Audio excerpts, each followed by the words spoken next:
Alak. Bigyan niyo ako ng alak. Sandali! Iba na lang ang gampanan mong papel. Ayoko nga! Gusto ko yung gampanan ng parte ng hukom! Hindi! Ako ang hukom. Hindi ako yun, ha? Sige, paglabanan natin kung sinong gaganap. Ang Oo. tao, ako ha? Eh. Oh, magsimula na tayo ngayon. Ha? Teka, sandali! Ayun si Tom, oh! Tom! Saan ka pupunta? Halika, sumali ka sa amin. May bago kaming laro. Ano bang nilalaro niyo? Maglalaro kami ng paglilitis! Nahuli kasi namin tong pusa na pinaslang itong ibon!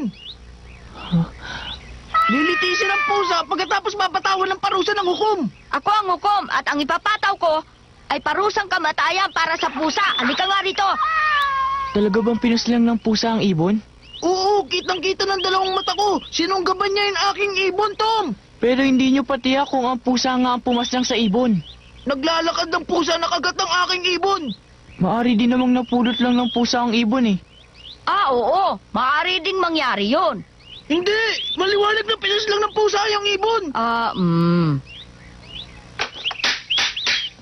O ngayon, meron bang isa sa inyo na nakasaksi sa ginawang pamamaslang sa ibon ni Ben? Kung meron, magsalita na. Meron bang nakasaksi? Kung meron mang nakasaksi sa ginawang pamamaslang? Oy, Tom, saan ka pupunta? Ba't ayaw mong sumali sa amin? Ayoko na ganyan laro. Hindi ako naglalaro ng ganyan. Alam ko na si McPattern na nakakulong ngayon sa bilangguan sa salang pagpatay ay walang kasalanan. At dahil dito, hindi ako makatulog sa gabi. Ang taong pumaslang kay Dr. Robinson ay si... Oo, ang taong pumaslang kay Dr. Robinson ay si Injan Joe. Hindi lang ako, kundi pati siya ang nakasaksi sa ginawa niya pamamaslang.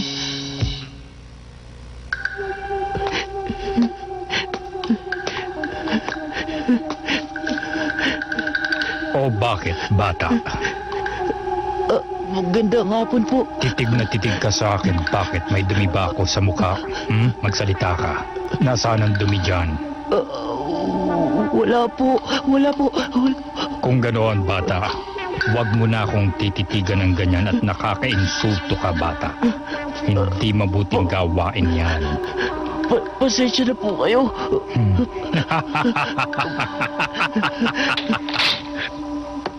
Sandali, Indian Joe! Bakit, Hepe? Anong kailangan niyo sa akin? Ang paglilitis kay McPattern ay sa Martes na. At ikaw ang tatayong saksi ng taga-usig. Sa Martes na, ganoon ba? Sige, alam ko na. Sige! Ang kaawa-awang Muff, maaaring mabitay pa siya sa kanyang krimen na ginawa.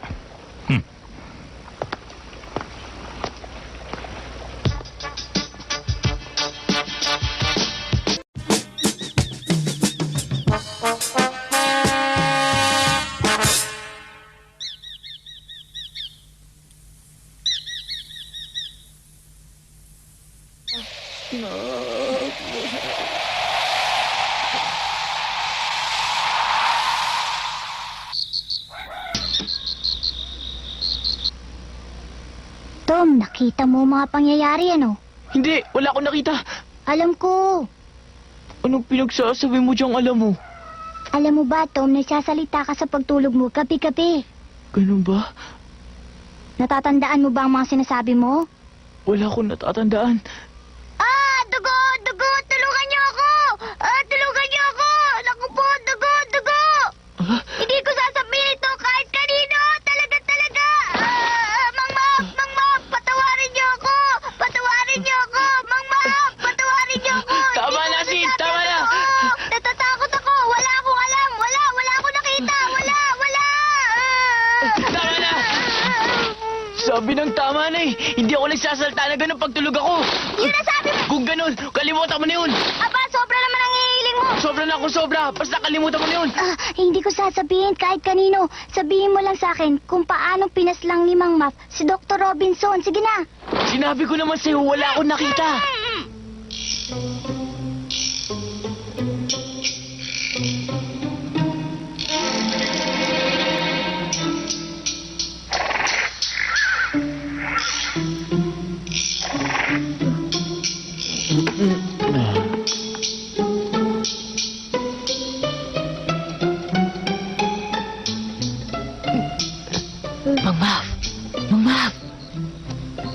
Ikaw yan?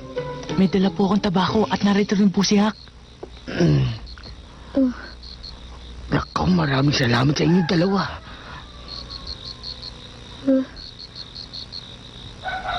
Pinipilit po namin makakuha ng alak, kaya lang. Dalihan niyo ako na ako. Makakakuha din po kami ng alak sa susunod. Mang Map, ano pa po ang kailangan nyo? Abay, wala na akong kailangan. Labis-labis na nga to at nagpapasalamat ako dahil pinapakain ako dito sa tuwing oras ng pagkain. Sobra na yata yun para sa isang taong katulad kong masama. Mang Maf, talaga po bang kayo ang pumaslang kay Dr. Robinson? Malamang nga. Pero maniwala kayo na hindi ko sinasadya yun dahil lamang yun sa alak. Lasing na lasing ako nung gabing yun at wala na kasi akong matandaan kung ano man ang nangyari. At nang mahimasmasan ako, ang batang doktor ay nakabulagta at nakapato sa dibdib ko na punong-puno ng dugo. At ang patalim ay hawak ko sa aking mga kamay. Napakasama ko. Kung hindi niya matandaan ang kanya ginawa, bakit pa siya nilang wala siyang kasalanan? Salamat. Ngunit inaabig ko na nakapatay ako ng tao nang wala ako sa sarili kong pag-iisip. Hindi ko kayo malilimutan dalawa. Kayo lamang ang dalawa sa lahat ng tao dito sa bayan natin na nagpapagaan ng loob ko. Tom, hindi ko kayo malilimutan. Maraming salamat sa inyong dalawa. Mang Maf, huwag niyo po kami pasalamatan ng labis. Ginagawa lang po namin ang dapat. Tom, pabayaan mo hawakan ko ang iyong kamay. Ang maliliit mong kamay na siyang umaalalay sa akin. Ang mainit mong kamay, ang init na iyong pagdamay.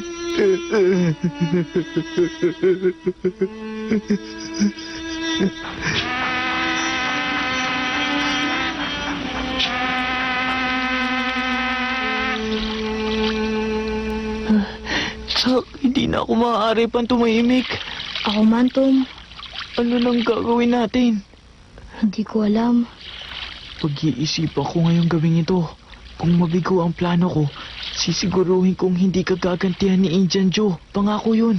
Di ang buhay mo naman na nakataya kay Indian Jong yan. Alam mo, naniniwala si Mang Maf na napatay niya si Dr. Robinson. Mahirap paniwalaan ng mga tao kung sasabihin natin ngayon na si Indian Joe ang may gawa nun.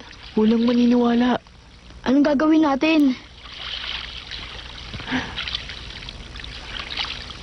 Kailangan matuloy ang paglilitis sa lalong madaling panahon. Aalis muna ako, Hak. Sandali. Saan pupunta? Kay Ginoong Fisher, isang tagapagtanggol. Tagapagtanggol? Oo, di ako may isip siya magandang paraan. Tsaka muna.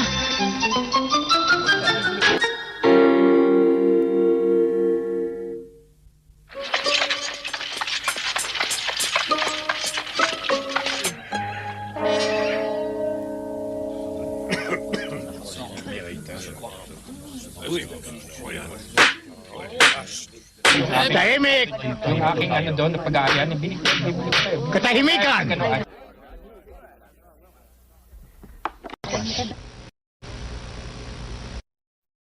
Nahukom. Magsimula tayong muli. Tatanungin ko ang saksing si Indian Joe sa nangyari ng gabing yon. Totoo ba ang nangyari nung gabing yon, Indian Joe? Ano ang masasabi mo? Nagpunta kami sa libingan upang hukayin ang katawan ni Hoss Williams na pumanaw.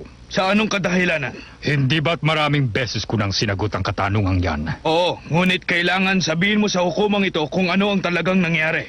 Nais ni Dr. Robinson na pag-aralan ang bangkay. Maraming beses na niyang ginawa ito. At binayaran na rin kami niya noon upang magbigay ng mga bangkay. At bakit kailangan niyang pag-aralan ng katawan? Ang sabi niya upang malaman niya ang dahilan ng mga sakit ng tao. Ilang beses niyo na bang ginagawa ang paghuhukay na yan sa sementeryo? Siguro mga 3 o 4. At lagi mong kasama itong si Map, Pater. Oo, tama yan. Kasama mo ba siya sa paghuhukay ng 4 na beses? Oo, kasama ko siya.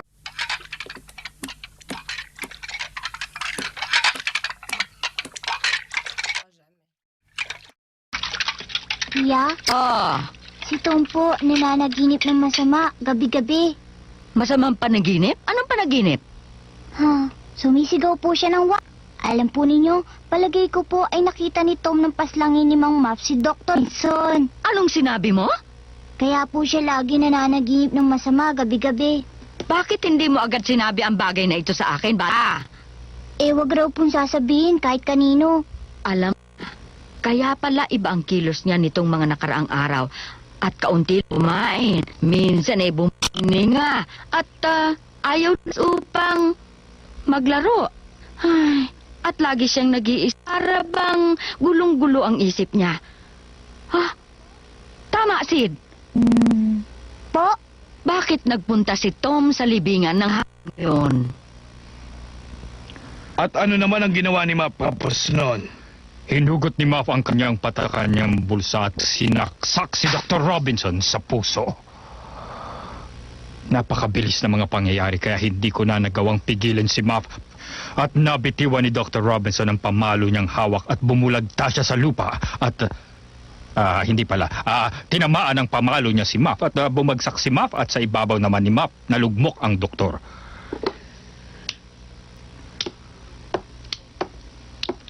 Nasisiguro mo bang ito ang patalim ni Mapater? Yan nga yata.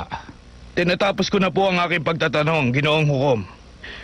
Kagalang-galang na hukom, narito na po ang patalim bilang ebidensya. Tinatanggap ko. Ngayon ang tagapagtanggol naman ng nasa sakdal. Ginoong tagapagtanggol, wala ba kayong itatanong sa saksi? Wala po ang katanungan. Hindi ko yata maintindihan. Wala kang katanungan sa isang mahalagang saksi. Ganun nga po. Kung ang sinasabi po ng saksi ay katotohanan, wala na po akong katanungan. Kagalang-galang na hukom. Hoy, Ginoo, ay pinalalabas mo ba na ako ay isang sinungaling? Linawin mo! Indian Joe, ingatan mo ang iyong pagsasalita. Bumalik ka na sa iyong dating kinaupuan hanggang ipatawag kang muli bilang saksi.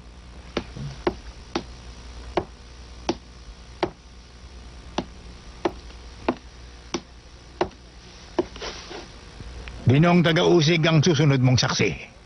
Opo. Ginoong Taylor, Po, maaari ka nang pumunta rito.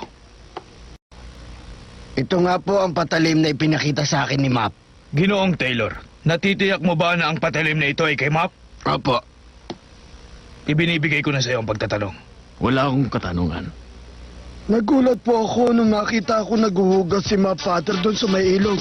Dahil noong ko lamang po siya nakitang naghuhugas ng katawan ng ganoon po kaaga. Ang ibig mo bang sabihin ay hinuhugasan ni Map ang dugo sa kanyang katawan? Wala po akong katanungan kagalang-galang na hukom. Tahimik! Konting tahimik! Ginong tagapagtanggol, wala kang tinanong na kahit na isang saksi. At sa aking palagay ay napapabayaan mo ang iyong tungkulin bilang tagapagtanggol ng nasasaktal. Hindi naman po sa ganong kagalang-galang na hukom. Ginoong Hukom, sa palagay ko po, hindi na makapagtanong ang tagapagtanggol sa mga saksi sapagkat nakikita niyang maliwanag na may kasalanan ang nasasakdal. Ginong tagapagtanggol, may sasabihin ka pa ba? Kagalang-galang na hukom, pahintulutan po ninyo kung tumawag ng bagong saksi ko rito sa harapan. Tawagin mo ang iyong bagong saksi. Kayo po ang masusunod, kagalang-galang na hukom. Sa palagay ko po ay hindi na kailangan kumuha pa ng ibang saksi. Ginoong tagapagtanggol, tawagin mo na ang iyong saksi. Na hindi po. Tomas Sawyer. Tinatawagan ngayon si Tomas Sawyer. Kay maingay na nga, Oh, halika na rito sa harapan, Tomas Sawyer.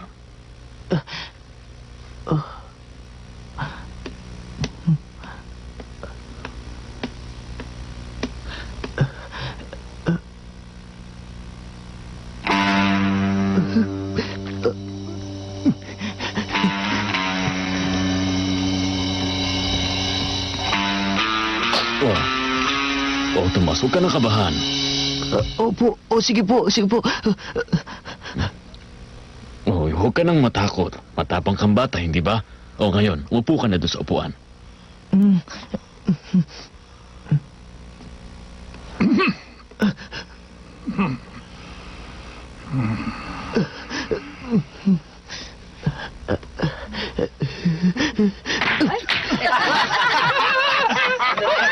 Ano ang tagapagtanggol? Ano po sasabihin nito? Malalaman mo rin, Ma.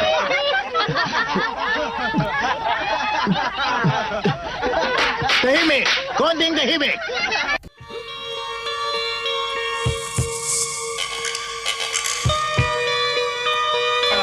Saan panig kayo ng libingan naroon? Malapit po sa libingan ni House Williams. At gaano naman kayo kalapit sa puntod? Ang lapit po ay... opo, kasing lapit po ng kay Mang Muff ngayon. At anong ginagawa nyo? Nagtatago po kami sa likod ng nicho. Ngayon, Tom, sabi mo ang lahat ng nakita mo ang nangyari doon.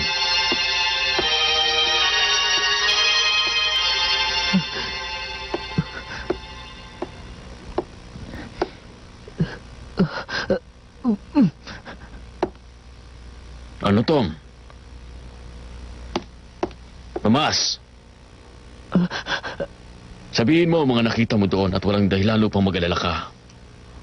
Magpakatatag ka. Sabihin mo ang buong katotohanan.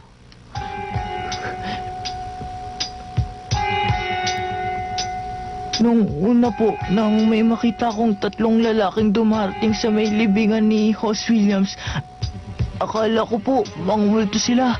Ngunit nang malapit na po sila, nalaman kong mga tao po pala. Sila po sina Indian Joe, Muff Potter at Dr. Robinson. Nawalan po ng malay si Mang Muff at bumagsak sa lupa. Ang subuksak po kay Dr. Robinson ay si Indian Joe.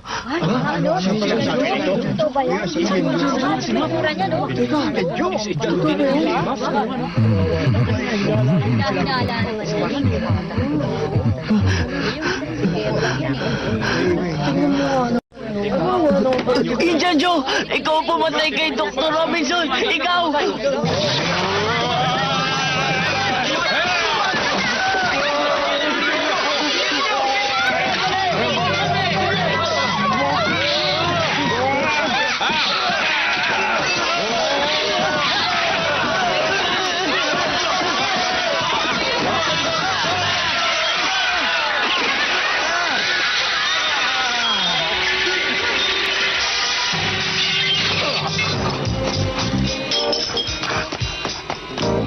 Sige! Habulin si Indian Joe! Tara, habulin daw natin! Habulin niyo si Indian Joe! Bilisan niyo!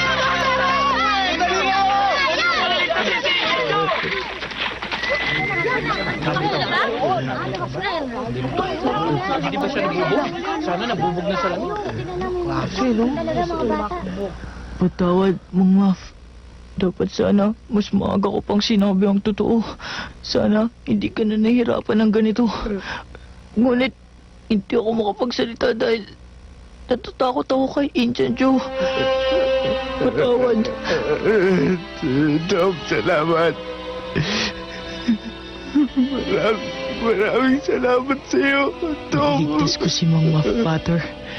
Ngunit hindi nila nahuli si Indian Joe. Ginawa na naman akong bayani ng mga tao. Ngunit sa loob ng puso ko, natatakot pa rin ako kay Indian Joe.